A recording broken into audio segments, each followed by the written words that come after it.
Lagi ko napapanood si Catherine Luna, si Catherine. Hindi to alam ng mga tao, no? Pero Diyos ko, ang hirap nun, ano? Yung ex mo, kausap ngayon, nung current. Puro sakit talaga ng pinagdaanan ko. At alam mo yan. Alam mo yan. Dahil part ka doon. Gusto ko sa pakinig ko. Ang masakit kasi sa akin, hindi lang ako yung lola ko eh. Kasi syempre lumaki ako sa lola ko, kilala niya yung pagkatao ko. Tapos di ba kung ano yung mga issue about Yung mga reklamo sa probinsyano at sa Batang Quiapo, ano yung iiwasan nyo na mangyari? naranasan ko kasi niyan sa Batang Quiapo. Di ba may time, binash kami. Na, nakakasagabal daw kami sa Quiapo. Masakit sa amin yun. Di ba? Correct. Ang daming pinagdadaanan tapos wawasakin nyo. Natutuwa naman ako dahil na lagi ko napapanood si Catherine Luna, si Catherine. Minsan nagla-live siya, nagva-vlog, tapos pinapakita niya na she has a good relationship with both of you. Hindi to alam ng mga tao, no? Pero Diyos ko, ang hirap nun, ano? Yung ex mo, kausap ngayon, nung current. I mean, meron din kayo relationship kasi nga tinulungan ninyo si Catherine. Ako talaga, saksi ako. Tinulungan ni Coco si Catherine Luna. Dahil nga yung unang idinadaing ni Catherine yung kanyang mata. So, nakarating kay Coco. Kaya si Coco rin ang nagpagamot. Oo. Paano nangyari yung nagkaroon kayo ng connection ulit? Actually, Coach, nung nakita ko kasi, kami magkasama ni pinanonood namin siya, yung interview niya. Siyempre, naka-ready akong gano'n. Kasi nga, yung my experience, puro ang sakit talaga ng pinagdaanan ko. At alam mo yan. Alam mo yan. Dahil part ka doon. Gusto ko sa pakinig ko. Saka yung part ka doon ba? Oo. Ano ka? Kasi noon magsisimula pa lang ako noon eh. Siyempre, sino ba ako? Pakialam naman ni Kuya OG sa akin. No? Di ba? Aba, pakialam ko tayo. Oh, And then tapos, after that, syempre after nung pinanonood na namin si Kat. Hanggang na-touch talaga ako nung humingi siya ng sorry. Sana mapatawad mo ako. Kumbaga sabi ko kay Coach, sino ba namang humingi ng tawad sa yung tao? After all, kahit gaano kasakit, sabi ko, ang masakit kasi sa akin, hindi lang ako yung lola ko eh. Kasi syempre lumaki ako sa lola ko, kilala niya yung pagkatao ko. Tapos di ba kung ano yung mga issue about yung mga nangyari. saan nasaktan Si Lola? yung lola mo? Yung mga sinasabi ni Kat nung araw, yung mga interviews interview natin. niya, di ba? Lahat, syempre hindi magaganda yung mga sinasabi niya tungkol sa akin. And then after that, nung humingi siya ng sorry, parang wala agad na ano ko. Tapos nagtinginan kami. Tapos sabi ko sa kanya ganito, sabi ko, nanay, sabi ko, parang gusto kong tulungan si Kat. Sabi niya, tulungan mo. Sabi niya, gusto ko pagalaan yung mata. O sabi ko, paayos. Sabi niya, think ano yun. Kaya hindi yun, kinakontak ko agad, tinawagan namin. Kasi syempre, sa kanya ako dadaan siyang finance ko eh. Diba? Finance officer. Oo. Kaya sabi ko nga kay Ord, na nakikita ko kasi yung pagiging paganda ng puso ni Jules. Walang pag-ano na, baka magkano yan. Yung mga ganun mga maliliit na mga hindi. Kung ano yung may tutulong. Kaya all the way, kung ano man yung nakikita o naiisip ko na paano ulit makakabangon si Kat, talagang lahat ng ano. Di ba hanggang sa pinasok mo namin dito sa Sigabo. Tapos nung nagkita silang gano'n, siya pa yung gano'n. Wala talagang burado na ano. And then, sobra kaming happy Pero kay Kat bihira na. kasi yun eh. Bihira kasi mangyari yun na yung ex, babalikan mo para tulungan. O yung ex, tutulungan mo, baka kung ano isipin ng current ko. Actually, in-expect ko yun. Kasi syempre, kahit kilala ko si Jules, baka mamaya, alam niya yung pinagdaanan ko dito eh. Alam niya yung past ko eh, na kung gaano ako nasaktan eh. Pero nung sinabi ko na ito yung gusto kong gawin, nakasuporta siya. Saka yung, siguro nakita niya rin yung situation na lagi mo naman siya pinanong, what if kung ako'y nandyan? Kaya yun yung parang sabi ko nga na ngayon, kahit pa paano, Coach, na simpleng pamamaraan, nakakatulong kami sa mga trabaho natin o sa ibang tao. Bakit naman hindi? Kung tayo yung way para makabalik ulit siya. Ikaw yung meron. Ikaw yung tumulong. So, si Julia, ano yung mga, nung nakapag-usap kayo ni Catherine, ano yung mga napag-usapan ninyo or naibilin mo sa kanya? Actually, wala kaming deeper usapan pa po. Pero nung nag-meet kami ni Ate Catherine nung umpisa, sorry lang siya ng sorry at thank you. Talaga? Sobrang ano siya, super bait ni Ate Catherine. Tapos, nahihiya siya sa akin. So, nung mga first few taping, kasi from another department siya ng kwento eh. Tapos, di ba napalitan ng character? Kasi Napunta siya- katulad nun, nung una ibang character binigay ko sa kanya. Sorry. Sa Sigabo. Sa Sigabo. Nung pinanood ko, sabi ko parang hirap si Kat. Saka sabi ko, parang unti ang taping nito ah. Kinabig ko yung character niya, yung kwento niya. Para dumami yung taping niya. Para mas lumaki yung role niya. Sabi ko, hanggang inaayos ko lahat dahil ako naman nag-create eh. Ganun. Hanggang ngayon naman, sabi ko, napakagaling niya. Di ba sabi ko, di ba, Coach, napakahusay ni Catherine na Totoo artista. yan. Totoo Kaya yan. sabi ko, si Jules din nagkukwento sa akin pag uwi ng bahay ko, nakwento niya sa akin kung gaano kagaling si Kat. Saka natutuwa siya na ang bait-bait. Di ba? Tapos TikTok ng TikTok yung nakikita ko sa kanya na happy na siya sa buhay niya. Oo. Na feeling ko, ito yung ano ko na siya yung babawi ngayon sa mga anak niya. Yun yung nararamdaman ko sa kanya na nabigyan ako ng pagkakataon, ito ko, ngayon ako naman ang babawi. Lahat ng mga pagkakamali at pagkukulang. Parang ganun yung kaya ang sarap tumulong kaya ang sarap siyang suportahan. Tapos yung nagkita nga kami, parang wala na, parang okay na yun. Walang kahit na sama ng loob, wala. Sabi ko nga, napaka-importante nung napanood ko siya na humingi siya sa akin ng sorry. Kasi in-accept niya, mahirap yun, di ba, Coach, na yung may pagkakamali ka nagawa, di ba, napakahirap yung sa isang tao. Pero yung i-accept mo, tanggapin mo, tumingin ka ng nagpaka-humble siya. Nabura lahat. Kasi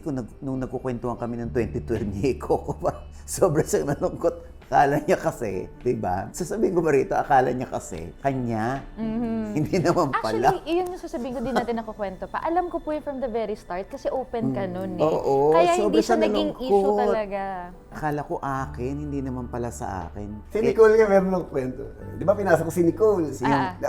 Yung supposedly, dapat anak ko. Oo. Pinasok ko sa Batang Quiapo. Inano ko. Tapos nagka-eksena kami, biniro ko. Basta may isang eksena. Nandun sila Marena eh. Si Marena. Tapos si Mama Jegs eh, nandun eh. Sabi ko gano'n kay Nicole. Sabi ko, sabi ko, gwapo ako. Alam ng nanay mo yan. Tatawanan lang.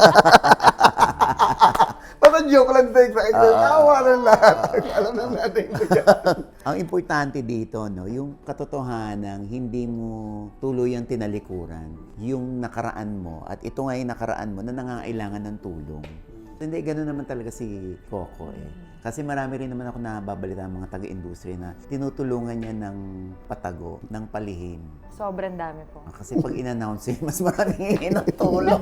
Hindi, meron pa nga eh, ako magsasabi nito, may mga tumitira nga sa kanya pero siya pa rin ang tumutulong eh. Ganon kabuti yung puso ni Coco. Kaya sobra akong amazed na amazed sa taong to. Diba? Anyway, ngayon naman, kaya natin sila kausap dahil eto, hiniling ba ni Coco or kinreate ba ni Coco na ang Sigabo dapat Coco and Julia?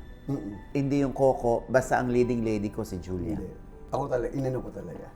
Kasi nung probinsyano, and then nagbatang Quiapo, syempre honestly, pinapangarap ko magkatrabaho ulit kami. Pero naghahanap ako ng right project. Kaya nung binubuo ko yung Sigabo, hirap na hirap ako. Kasi sabi ko nga, kung naitawid ko yung probinsyano at batang Quiapo, ngayon pa ba ako magkakamali? Ngayon pa ba ako sasablay? Kaya talagang sabi ko nga sabi ko, naging blessing ang lahat. Kasi di ba, from batang Quiapo, dapat diretso ako eh. Diretso kami eh. Biglang tumukod ako.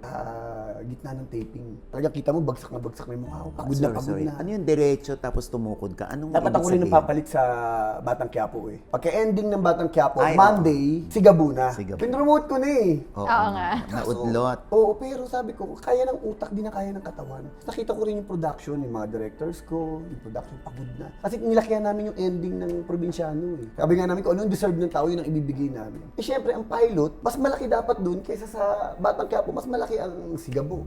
Eh nung sinushoot na namin talaga, tumukod na akong gano'n. Tapos na-appreciate ko talaga yung mga directors ko. Nagpunta sila sa bahay, usap kami. Sabi niya, Nak, alam mo, sa totoo lang, trabaho sa amin to eh. Pero sa nakikita namin sa'yo, pagod ka na. Kumbaga, baka mamaya, gusto ng utak natin, gusto natin lahat, tumungkod tayo, baka lahat, mas lalong magdomino. Lalo tayong bumagsak. Imbis na matulungan natin ang ABS-CBN. Baka ito pa maging natin pagbagsak natin. Kasi baka mamaya hospital lang pare-parehong natin. Sa sobrang pagod. Nung nabigyan ako ng break, nakapagpahinga ako at least 2 months, grabe naman. Napaghandaan ko talaga. Kasi hindi ako sanay hindi nagtatrabaho eh. Yung mga araw na wala akong ginagawa, talagang pinupulido namin. Kinakalikot talaga namin in all angles, lahat ng mga eksena kukunan namin. Kaya sabi ko nga, yung character ni Jules talagang pinagandaan ko. Kasi siyempre ayoko mapahiya sa kanya eh. Ngayon na kami ulit magkakatrabaho from walang hanggan, tapos ikaw lamang. Tapos ito na ngayon. Sabi ko nga ganun, yung pagsasama ulit namin, sabi ko, sisiguraduhin ko to. Kaya Odge, ito lang. Hindi sa pag-ebang. Sabi ko nga, para sa akin to yung nagawa ko yung kung ang probinsyano nagustuhan ng mga tao at ng Batang Quiapo, pag nirate ko yan, ang probinsyano sa akin sa 1 to 10, 6. Ang Batang Quiapo is 7, ang Sigabo, 9. Kasi pag napanood mo, hindi dahil nagpo-promote ako, nag-ano ngayon. Pag napanood mo siya, sasabihin mo, film mo pinapanood ko. As in Kasi pelikula, in ang all, peg. in all aspect, talagang yung Color color grading. grading, mixing, scoring, sound. Talagang, sabi ko nga kami, sabi ko, ano ba itong ginagawa natin? Sabi ko, parang pelikula na yung ginagawa natin sa hirap nung ano. Pero sabi kong ganun, kung pwede naman natin itaas yung antas ng paggawa natin sa trabaho natin, bakit hindi pa natin sagarin? Kasi baka mamaya, malay natin, di ba, na ito pala yung kahuli-hulihan nating gagawin. Isagad na natin. Kasi dapat lagi, ano yung present project mo, i-ano mo siya, na Best yun mo. yung pinaka-best mo. Oo. Kaya talaga pinagbubuti namin talaga ng ganun. Tapos nung panood namin ngayon, napanood din ng management, andun yung mga boss natin. Dapat dinadaga kami dalawa, nervous kami. Nung pagkapalabas, nagtayo sila, nagpalakpakan. Siyempre parang naluluwa ka na, di ba ganun kayo, yung pakiramdam na yung pinaghirapan mo na appreciate ng mga boss mo. Di ba? Na, kaya sabi ko, kaya ganun ako ka-confident. Kasi nakita ko yung material. Kasi ako number one critic ng sarili ko eh. Pag pinanonood ko, either ganito lang ako lagi magtrabaho eh. Either lagpas 100% o wag na natin ipalabas yan. Wala akong gitna. Oh Okay na my yan. God. Walang ganun. Yes or no lang. Yes or no lang ako. Kasi kahit sabihin natin nagtapon na ako ng pera dyan, pag hindi ko gusto yun, wag na. Kasi masisira yung karir ko. Masisira yung pangalan ko sa tao. Kaya ako lagi sinasabi, di ba, Coach, na ang laway ko may sasanglang. Kasi pag sinabi ko, paninindigan ko yan. Oo. Kaya itong Sigabo, sobrang ibang-iba ito sa Batang Quiapo at sa Iba-iba. probinsyano. Kasi like, kunyari, Coach, ang probinsyano is action drama. Ang Batang Quiapo is action drama. Ito talaga, hindi ko inakala sa sarili ko na makakapag-comedy ako. Hindi yung papatawa na kinaingkoy ko yung sarili ko. Kaya ko pala gumawa ng show ng comedy. Action, romance, comedy, drama. Kasi sabi ko, bakit? Iniisip ko kasi ngayon yung mga bata. Kasi yun yung nakalimutan ko ng probinsyano at ng Batang Batang Quiapo. Siyempre pag nanonood ng pamilyang Pilipino, buong pamilya yan, may mga bata, may kailangan kayo consider eh. Yung values, di ba? Yung lightness, di ba? Tapos meron mga ate, kuya, yung sa romance. Oo. Sabi ko ganun. Kaya nung sabi ko na magkakasama kami ni Jules, uhulihin ko na lahat. In all aspect, dapat nandito lahat. So, yung mga barilan, present pa rin. Nandun pa rin. May action pa rin. Nandun pa rin Ibang yung grit. Siyempre, ina-expect sa akin ng tao yun. Sabi ko nga, in terms of action, level up. Sasabihin mo talaga na, kaya pala natin to. Pero, ito ba yung Sigabo na hindi ka na laging papatawag sa principal's office like sa MTRCB? Na madalas pinapatawag ka doon. Pero ang nakakatuwa kay Coco na puring-puri ka ni Chair Lala ay yung presensya mo lagi, na nandun ka lagi at willing ka to cooperate. Ito kwento niyan. Nung probinsyano, lagi ako sa PNP. Napatawag ako lagi ng mga pulis. Oo. Kasi, Dahil, siyempre, may mga violation ako na nagagawa na siyempre inaano nila, bakit gano'n? Parang ang pulis ang masama. Nung pinaliwanag ko sa kanila, sabi ko, kung hindi nyo lang po napapansin, baka nakalimutan nyo, yung character ko po dito, pulis. Kasi di ba minsan sa buhay natin, ano man ang estado natin, ano man ang trabaho natin, minsan nasa taas tayo, minsan nasa baba tayo. Ang kumakalaban sa akin ngayon, bilang isang pulis, ay yung maling sistema. Kaya ako naiipit. Nung napaliwanag ko sa kanila, oo nga, pulis nga pala siya. Kasi dahil sa probinsya, ang dami nag-apply talaga ng criminology. Tumaas ang nun. yung course. Dami that time. Tayo naman, nung Batang Quiapo, MTRCB naman ako lagi. Dahil, Sa bloody. Oo, kasi masyado, alam mo naman ako, Coach, sabi ko nga, sagad ako gumawa eh. Hindi ako nagtitipid. Nakita mo naman kung gaano karaming talents, di ba, location o ano. Sabi ko nga, pag kami nga nag-eksena sa pagkain, totoong pagkain ang inaano ko. Hindi yung mga peke-peking mga chichirya lang. Hindi, kung mayaman talaga, totoong talagang kinakain talaga ng mga artista. Kasi nga, totoong pagkain ang inaano ko. Kaya pag ginano ko noon, sabi nga, masyadong which is natutuwa ako kula Chairman Lala. Siyempre, ginaguide nila ako. Ako naman kasi siyempre, una yung passion as an artist. Pangalawa, syempre yung business side. Bakit? Kasi hinuhuli ko paano kakapit yung mga tao. Ang nakakalimutan ko, kaya kagaya sinabi ko kanina, yung mga bata. Which is, dito sa Sigabo, ang ginawa ko kay Orge, yung blood, hindi ko gano'n inano. yung dugo Yung dugo. ay Hindi ko gano'n ina-expose o inaano. Hindi mo ka tulad dati nun, pinapasilip. oo, di ba? Pag suntukan, baka wasak-wasak kayo mukha eh. Sabi ko kasi, kailangan natin i-consider yung mga batang mga nanonood. Correct. Hindi masyadong gory. Pag pinanood mo, na-amaze ka, sarap sa mata, pero hindi kayo, hindi hindi gano'n. blood. Hindi ka parang natatakot Suggestive o ano. lang. Oo. Pero sabi ko, i-amaze ko kayo sa execution na parang wow, iba na nga. Oo. Actually, Mayroon iba din yung, pala, pero iba yung ibang fighting style. style niya as Gabo. Kasi napanood po natin siya sa Provinciano as Cardo. Cardo, na iba yung fighting style. Si Tanggol, iba rin yung fighting style. Dito, bago din. So parang bilang batang mahilig sa action or batang lalaki, may bago kang iiduluhin na ano yung galaw, ano yung mga ginagamit. Yun yung iluluok forward ng mga batang manonood natin para sa Sigabo. Oo. Dito kahit yung mga kotse, magamit kami ng mga ano, yung talagang mga... Pasasabugi? Sports talaga yung mga car. sports car na mga... Oh my God. Talaga na ano, sabi ko nga kung kaya naman natin, sabi ko bakit hindi natin isagad? So, abono, kumusta? Nag-abono ba? Kasi ang concept na like sa akin, biruin nyo, dinidrift Camaro. Parang pagka gagawin yung eksena, yung sandali lang. Ano kayang papalitan dito pagkatapos? Pero kasi yung vision niya, sobrang laki at sobrang ganda. Kaya excited kami. Ako personally, sobrang excited mapanood ng mga tao. Kasi yung visual mo, busog na busog. Si Coco, hindi na question yung creative side, yung storytelling yung visual, sasabayan pa ngayon. So, ibang-iba yung magiging flavor ni Sigabo kay Provinciano, kay Batang Quiapo. Another level na naman to ni Coco Martin. Kagaya lang, kunyari, motor na ginagamit ko. Pina-assemble ko yun. Para kay dito. Sigabo. Oh. Kasi para pag winasak mo, inano mo. Pero kasi sabi ko, coach, bata ako di ba? Nung nanonood ako ng bata ako, nagagandahan ako sa kotse na yung James Bond, yung mga ganun. Meron kang iniidolo sa kanya, may tumatatak sa kanya mga ano. Kaya sabi ko nga ganun, sabi ko yung mga iconic na mga sasakyan, mga baril, mga ano. Kailangan mo dito kasi may tinatarget ng bata. Na iniisip mo iniisip ko sila ngayon, yung buong pamilya. Kasi kabisado ko na yung core Kabisado ko na yung nanay, tatay, alam ko na kung paano ko yun. Pero yung bata, ang advantage ko, nag-Juan de la Cruz ako. Kaya alam ko kung paano ko iaano yung mga bata.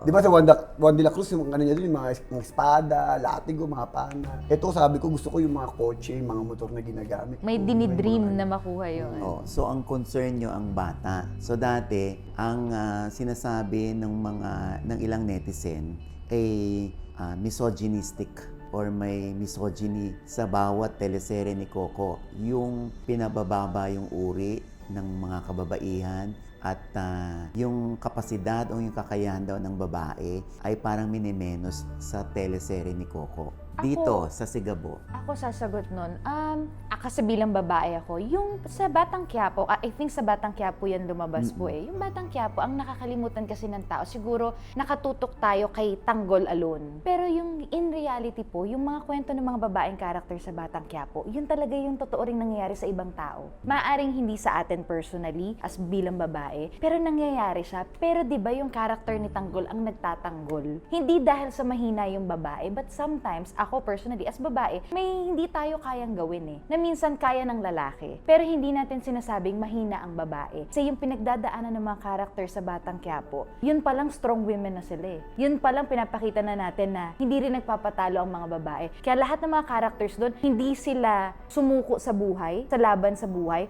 Namatay na nga lang yung character kaya lang siya nawala. Pero hindi siya mahina. Dito naman po sa Sigabo, lalong mas ma-highlight yung women empowerment kasi ang dami naming babae ngayon na nasa posisyon. Ngayon, ang laki kasi ng kwento natin sa Sigabo na ako, NCIA agent, meron niya akong kapatid si RC Munoz, nasa naman siya, NLEA namin, parang pulis naman yun. Eto, pinapakita natin yung iba't ibang karakteristik ng babae, kung ano yung kakayanan. Meron din po tayong mga babae sa bahay, pero pinapakita natin ano yung strength ng mga babae sa bahay, ano yung strength ng mga babae naka-deploy sa trabaho. Kasi kanya-kanya tayo ng strength Hindi po pwede nating sabihin na kung sino lang yung nasa posisyon, which is kung ano man yung trabaho ko or trabaho ni Ate RC sa role, yun lang yung malakas. Lahat ng babae sa mga teleserye, malalakas yan kasi dun lang umiikot yung kwento. Ako naman, Coach, yun naman, ako naman. Kasi para sa akin, iba-ibang pagtingin yan Pero hindi namin sinasadya o talagang pinapakita natin na ang babae dapat ganito lang Dapat or mahina Hindi. kasi babae. Kasi bakit? Nangyayari, nagbabase sila sa eksena. Kunyari, nagbabase sila sa eksena ni Marites o ni Cherry Pie. Kunyari,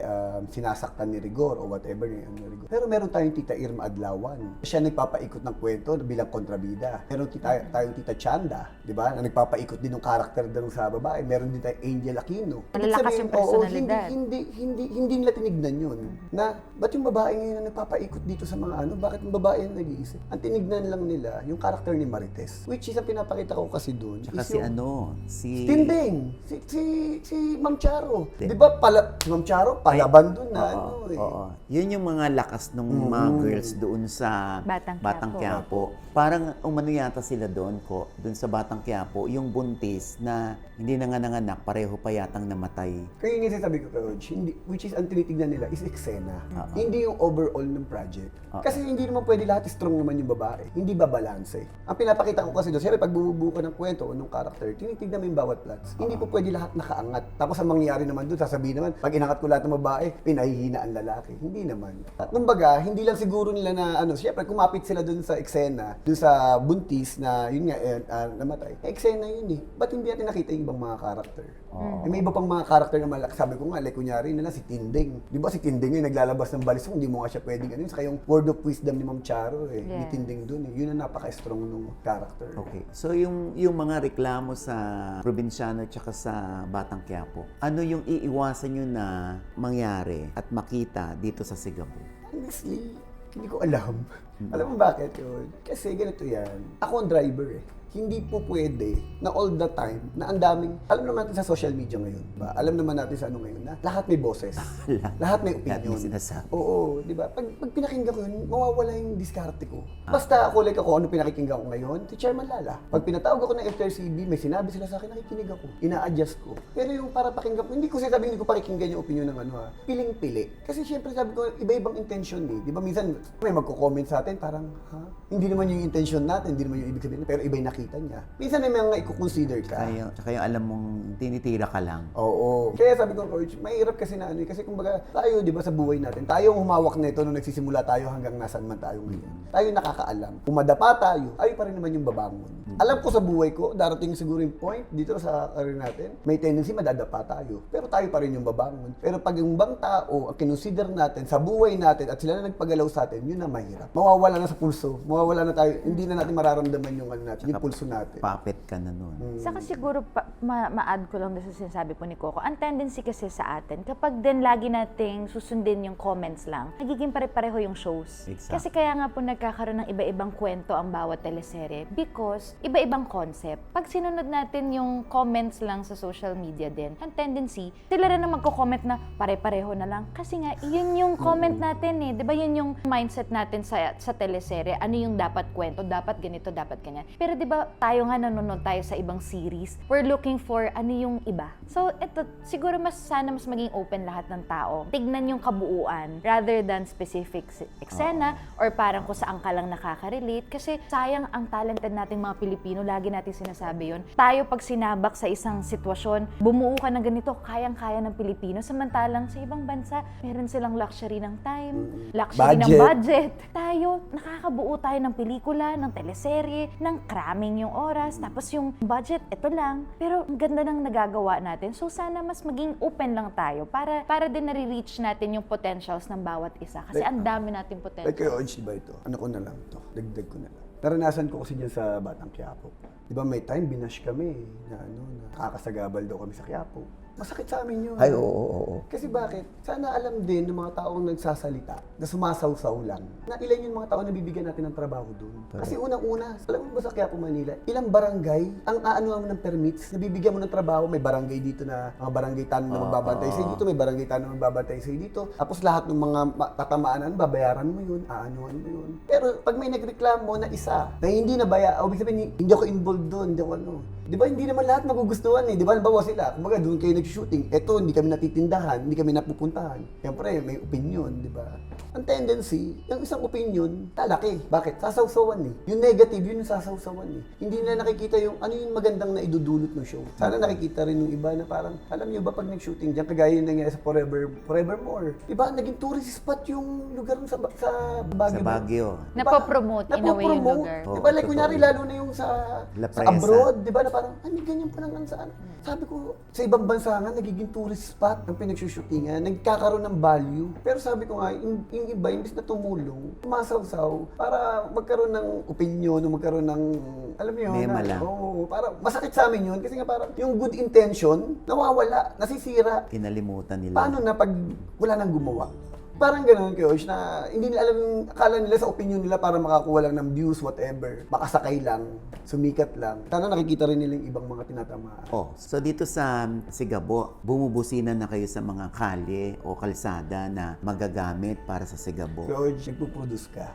Hindi ka makakapag-shooting kapag wala kang permit. Correct. Ibig sabihin ng permit, nag-ayos Allowed ng ka. government. Ina-aware ang lahat. Kasi hindi ka makakapag-permit, huliin ka dyan, maano ka dyan. Kaya yung sinasabi nilang gano'n, hindi kami makakapag-shooting dyan. Siyempre kami, honestly, hindi na kami papatol. Hindi na kami magsasalita. Papaliwanag pa ba namin yan na bawat isa na ganito yan, may procedure yan, may ganyan yan. So pumunta na lang sila sa barangay. Oo, di ba kasi barang- kung mali kami, ito yan. Di ba Totoo. ano kami, di ba? Parang, yun yung mga, kaya ko pinaliliwanag, para naiintindihan din ng mga tao. Hindi pag, kasi minsan madali kasing sumawsaw. May nagsabi ng comedy, sawsawan lang ng ano. Pwede naman gawing positive yan o gawing tama yung isang mali pag sinawsawan. Or siguro yun yung disadvantage lang po ng hindi rin kasi alam ng mga tao sa social media kung paano tayo bumubuo behind the scenes. Ang nakikita nila yung finished product na. Pero yung proseso po bago mabuo ang isang eksena or isang buong show, ang daming prosesong dinadaanan. Tama yun. From meeting, permits pa yan, bago yan Barangay ma-curate. permits, minsan Yes. City Hall. Yes.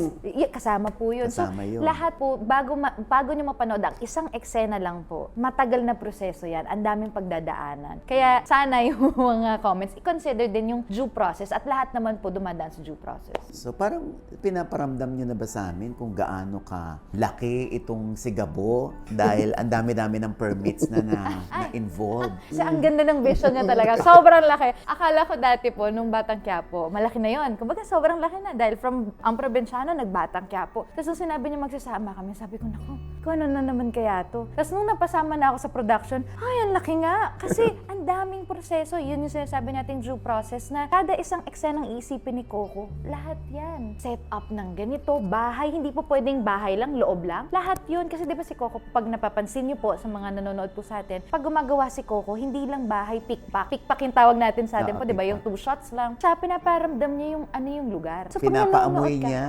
yes po. So, pag nanonood ka, buo yan, imagine niyo po, mas tipid sa isang producer na magbuo ng bahay lang, loob, pickpack na lang yan. Pero siya, hindi paparamdam niya talaga yung buong lugar para ikaw bilang nanonood, mas nararamdaman mo yung kwento. Eh, kunyari ito, tundo kami. Ang talent namin doon, nasa 200. 200 talent. Maglalakad, ganun.